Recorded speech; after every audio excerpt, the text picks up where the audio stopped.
Hello dear students. मैं हूं नीरज और आप देख रहे हैं हमारा अपना channel study partner.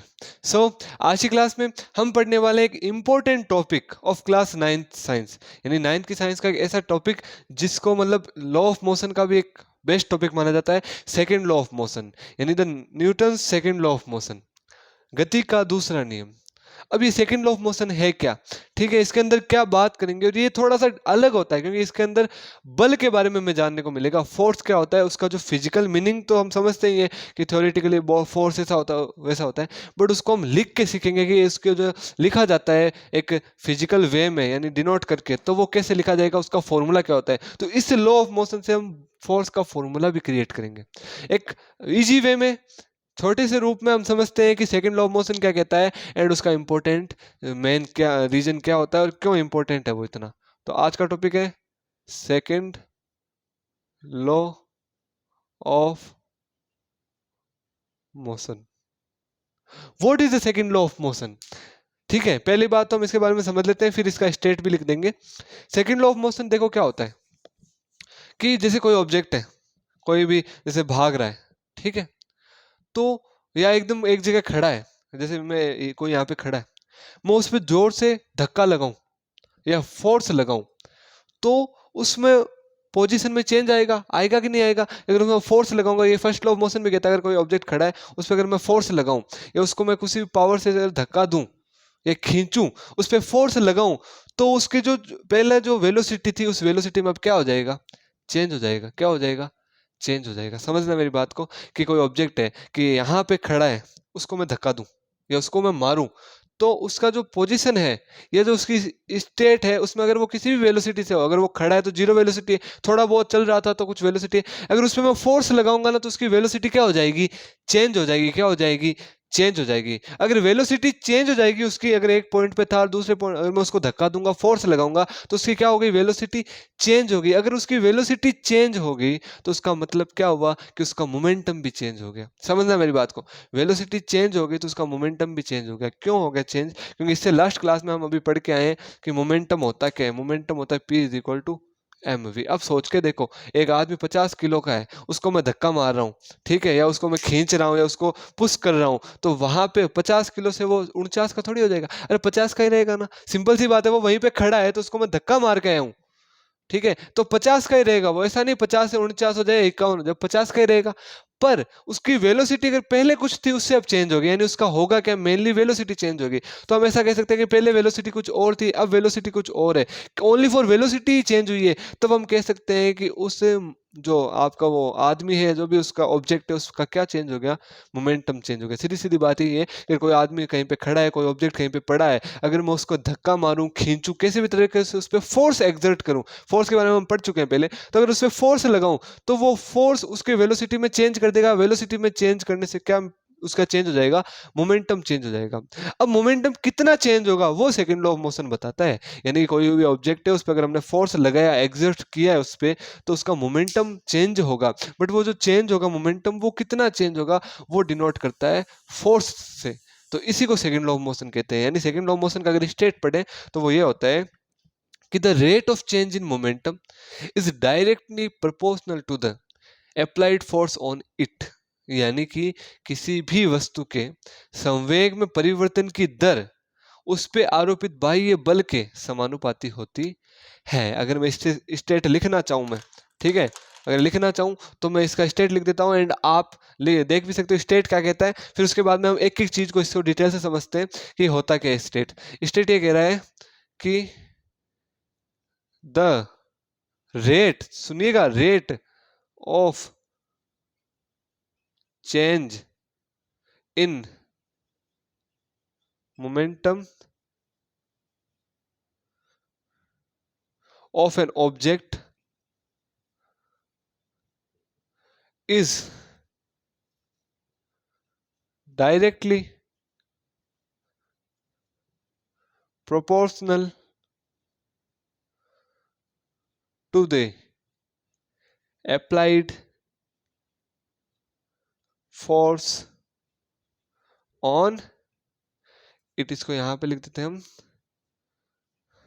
The rate of change in momentum of an object, यानी कोई ऑब्जेक्ट है वो वहीं पे खड़ा है कहीं पे खड़ा है हमें कुछ नहीं पता, उसका मोमेंटम हमने क्या कर दिया, चेंज कर दिया। अब ये रेट नाम आया है ना, ये इंपॉर्टेंट है। रेट का मतलब टाइम की रेस्पेक्ट में, मैंने आपको पहले की क्लास में बता रखा है कि रेट का मतलब और कुछ ही नहीं होता, किसी भी कोई भी चीज का अगर टाइम की रेस्पेक्ट में चेंजमेंट हो ना उसको रेट बोलते हैं। अगर किसी भी ऑब्जेक्ट या किसी भी चीज में टाइम का डिवाइड करते हैं तो वो रेट होती है। तो रेट का मतलब क्या निकल के आया, टाइम की रेस्पेक्ट, यानी the rate of change in momentum of an object is directly proportional to applied force on it, यानी उस पर जो फोर्स लगाया गया है ना वो एकदम प्रोपोर्शनल होता है किसी भी ऑब्जेक्ट की या किसी भी वस्तु के संवेग में परिवर्तन की दर के। अगर हिंदी में भी लिख दूं थोड़ा सा, फिर उसके बाद में हम इसको और समझते हैं कि संवेग, यहां पे लिखता हूं किसी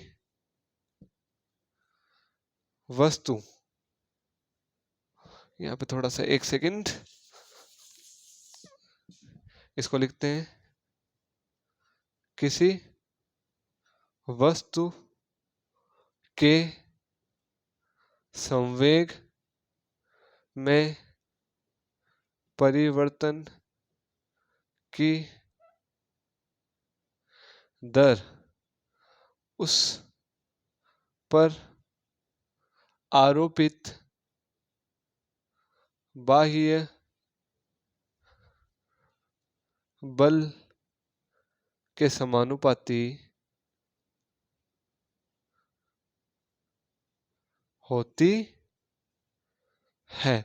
हम क्या कह सकते हैं कि किसी भी वस्तु के संवेग में अगर परिवर्तन कर दें टाइम की रेस्पेक्ट में, दर नाम आता है तो उसका मतलब टाइम की रेस्पेक्ट में चेंज करें। ऐसा नहीं है कि आप उसके ऑब्जेक्ट है उसके मोमेंटम को चेंज करो, बहुत धीरे धीरे करो या बहुत जल्दी करो, टाइम को भी साथ में देखना है। अगर आप मोमेंटम में चेंज कर रहे हो तो वो टाइम की रेस्पेक्ट में कर रहे हो या फिर आप अनंत काल के लिए कर रहे हो, अब इसको हल्का सा धक्का मारेंगे बहुत ज्यादा टाइम लेगा, ऐसा नहीं करना है। टाइम की रेस्पेक्ट भी, टाइम का भी ध्यान रखना है। तो टाइम की रेस्पेक्ट में अगर किसी भी ऑब्जेक्ट के या किसी भी वस्तु के संवेग में परिवर्तन कर दे, यानी मोमेंटम में चेंज कर दें, तो वो उस पर जो अप्लाई फोर्स, जो हम फोर्स उस पर लगा रहे हैं वो उसके बराबर आएगा।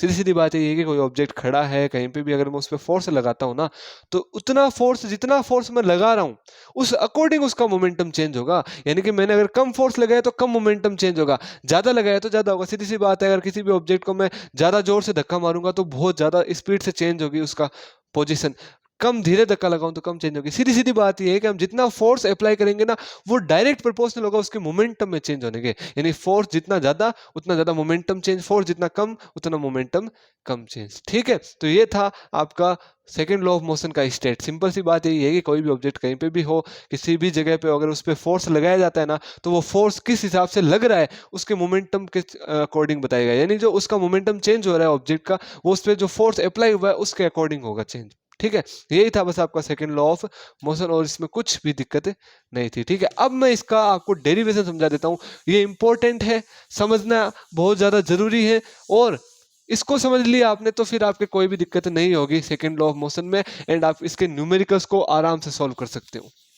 तो चलो अब इसका मेन जो डेरिवेशन है वो करते हैं, सेकंड लॉ ऑफ मोशन का वो डेरिवेशन। ठीक है, सबसे पहले देखो पूरा पूरा स्टेट वापस से याद कर लो।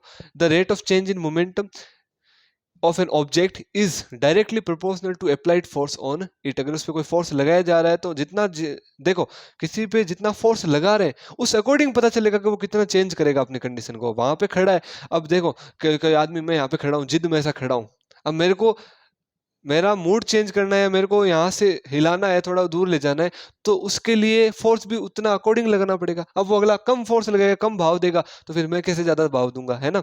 अगर अगला कम रिएक्ट कर रहा है तो मैं ज्यादा कैसे रिएक्ट कर सकता हूँ। तो वही बात है, जितना हम रिएक्ट करेंगे, फोर्स जितना ज्यादा देंगे उतना ही ज्यादा हमें मोमेंटम मिलेगा। तो चलो इसको शुरू करते हैं। मान के चलते कोई ऑब्जेक्ट है, ऑब्जेक्ट, ठीक है, फर्स्ट एंड सेकेंड कंडीशन होगी क्योंकि पहले फोर्स नहीं लगा था एंड अब फोर्स लगा, तो सेकंड कंडीशन में ये फोर्स का बात करेंगे। कोई भी ऑब्जेक्ट है, फर्स्ट कंडीशन में जो उसका मोमेंटम था वो था m, मास तो फिक्स ही रहना है, मास में तो कुछ चेंज ही नहीं होगा। ऐसा नहीं कि कोई एक ऑब्जेक्ट है उसको धक्का दे दे तो वो कम हल्का हो गया, भारी हो गया, ना, मास तो उतना ही रहना है।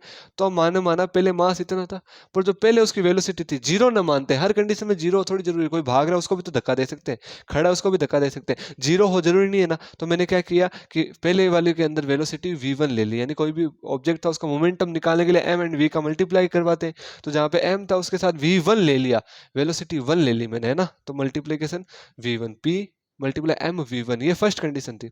अब मैंने उस पर फोर्स लगाया, उस फोर्स को मैं डिनोट कर देता हूँ f, फोर्स लगाया, ठीक है, फोर्स लगाया f। अब फोर्स के बाद में अब जो उसकी सेकंड कंडीशन में जो मोमेंटम है, मास तो उतने का उतना ही, तब मैंने m लिखा है, इसको m1 m2 नहीं लिखेंगे, ये गलती मत करना कि m1 m2 लिख रहे हो, मास तो उतना ही रहेगा फर्स्ट m, बट जो वेलोसिटी वो कितनी होगी v2, क्योंकि वेलोसिटी या तो कम हुई है ज्यादा है, v2 का मतलब ये नहीं कि ज्यादा होगी, कम भी हो सकती है ज्यादा, वो चेंजेबल वेलोसिटी, इसलिए मैंने v2 नाम दे दिया, पहले v1 थी अब v2। तो ये फर्स्ट कंडीशन, ये सेकंड कंडीशन। अब इसमें जो आपका मोमेंटम था फर्स्ट के लिए p1 रहेगा, सेकंड के लिए क्या रहेगा p2 रहेगा। आई होप ये आपको आई बात समझ में कि पहले मोमेंटम तो अलग था, मोमेंटम बाद में अलग हुआ, मास सेम है दोनों में, वो छोटा पर वेलोसिटी चेंज तो मोमेंटम भी चेंज। तो ये हो गया, माइनस चिन्ह नहीं है, ये मैं समझा रहा हूँ, p1 is equal to M V one and p2 is equal to M V two. अब इस लॉ के अकॉर्डिंग हम सीखते हैं कि क्या होगा। तो अब इस फर्स्ट एंड सेकंड कंडीशन से हम निकालते हैं rate of change in momentum, rate of change in momentum.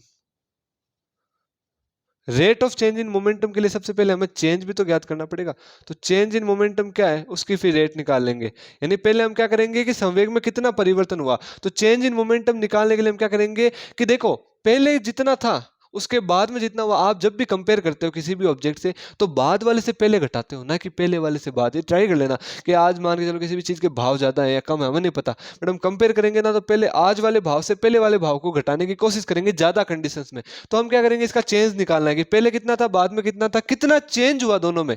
ऐसा तो है नहीं मोमेंटम एकदम जीरो हो गया एकदम ज़्यादा हो गया, हमें बस चेंज देखना। तो मैं क्या करूंगा, इसमें से इसको घटाऊंगा, तो P2 में से क्या घटाऊंगा, P1। ये आ रहा है चेंज इन मोमेंटम, क्या आ रहा है change in momentum, P2 minus P1 क्या निकल के आया, M V two minus M V one.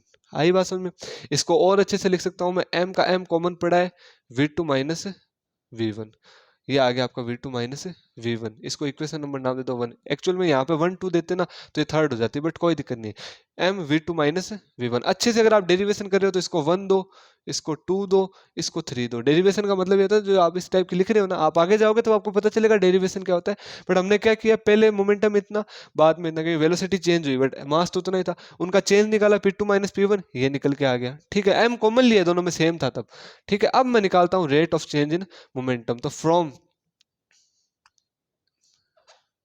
from equation third we can say that P2 minus P1 upon T, rate निकाल रहे हैं हम, क्या निकाल रहे हैं, रेट। रेट का मतलब T का डिवाइड कर दो, सो वैल्यू कितनी आएगी, ये रहा P2 माइनस P1, तो ये रहा as it is M V2 minus V1। अब इसका रेट निकाल यानी T का डिवाइड कर रहे हैं, तो ये तो आ गया rate of change in momentum, ठीक। इसको लिख दो इक्वेशन 4। अब आ जाओ आपकी स्टेट, आपका स्टेट क्या था, हमारा स्टेटमेंट ये था ना कि rate of change in momentum जो होता है वो उसके अप्लाइड फोर्स के प्रोपोर्शनल होता है। तो अप्लाइड फोर्स हम क्या मान रहे हैं यहाँ पे, F मान रहे हैं, क्या मान रहे हैं, F। तो F के प्रोपोर्शनल क्या होगा, rate of change in momentum. यानी मैं इसको क्या लिख सकता हूँ, ये बस इतना ही समझाना चाह रहा था कि अप्लाइड फोर्स ये है F, तो उसके प्रोपोर्शनल क्या होगा, rate of change in momentum. तो V2 minus V1 upon T, V2 minus V1 upon T. Now अब एक चीज देखो, हमने 8th चैप्टर पढ़ रखा है, आपको पता है कि जब भी वेलोसिटी सेकंड वेलोसिटी में से फर्स्ट वेलोसिटी घटाते हैं उसमें टी का डिवाइड देते हैं तो क्या आता है, एक्सेलरेशन आता है। क्या आता है, एक्सेलरेशन, ये हमने पढ़ रखा है। तो इतना जो पार्ट है ना ये क्या बन गया, एक्सेलरेशन। तो मैं क्या लिख सकता हूँ सेकंड कंडीशन में, F प्रोपोर्शनल टू ma। ये हो गया आपका लॉ की F प्रोपोर्शनल निकल के आया ma, प्रोपोर्शनल टू एम है। अब प्रोपोर्शनल तो हमें नहीं चाहिए, हमें तो इक्वल भी चाहिए, हमें तो एम। हम इस सेकंड लॉ ऑफ मोशन से कुछ नहीं करते, हम बस फोर्स की वैल्यू निकालेंगे। फोर्स कितना, मोमेंटम हमने पढ़ रखा है, फोर्स कितना लगता है, फोर्स का फॉर्मूला कैसे होता है वो इसी फॉर्मूला से निकाल रहे हैं। तो F proportional to M A, then F is equal to M A, but इसके लिए कांस्टेंट भी चाहिए होगा ना, ऐसे तो हम डायरेक्ट कैसे लिख दें एम ए। अब प्रोपोर्शनल हटाएंगे तो कुछ ना कुछ देना पड़ेगा, हम तो हम क्या दे रहे हैं इसको, के कांस्टेंट दे दिया। क्या दे दिया, के कांस्टेंट। तो एक्चुअल में फोर्स का फॉर्मूला होता है एफ इज इक्वल टू के एम ए। बट माना ये k की वैल्यू निकालनी हो आपको, अगर अगला कहते k की वैल्यू निकालो, क्योंकि k हमें अच्छा नहीं लग रहा, ये k हर बार थोड़ी रखेंगे साथ में। तो मान के चले कि अगर किसी भी ऑब्जेक्ट का मास 1 किलोग्राम हो, वो 1 मीटर पर सेकंड स्क्वायर के अकॉर्डिंग एक्सेलरेट हो रहा हो और उस पर फोर्स 1 न्यूटन लग रहा हो, तो 1 1 1 के लिए k की वैल्यू कितनी आएगी, सोच के देखो कैसे।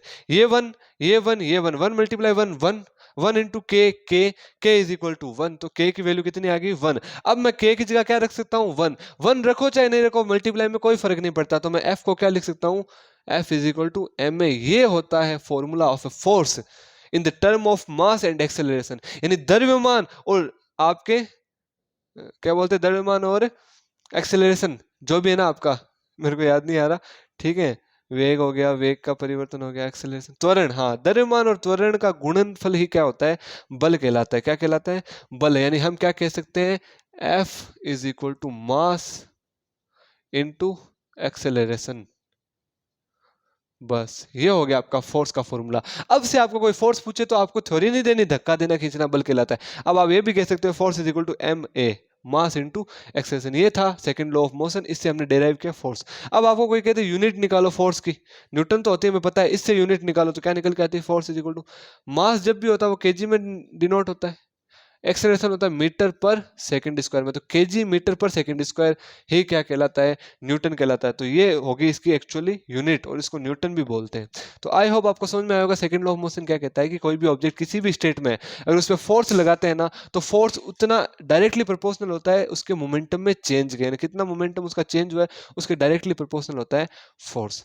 तो आई होप आपको समझ में आया होगा। ये डेरिवेशन बहुत सिंपल था, हमने कुछ ही नहीं किया, पहले मोमेंटम ये माना, दूसरा ये माना, चेंज निकाला तो P2 माइनस P1 कर दिया, ये आया। अब रेट निकाली तो T का भाग दे दिया। अब इतना पार्ट बना A, तो F प्रोपोर्शनल टू M है, फिर K कांस्टेंट मान के इक्वल लगा दिया। अब मैंने देखा कि सारी अगर एक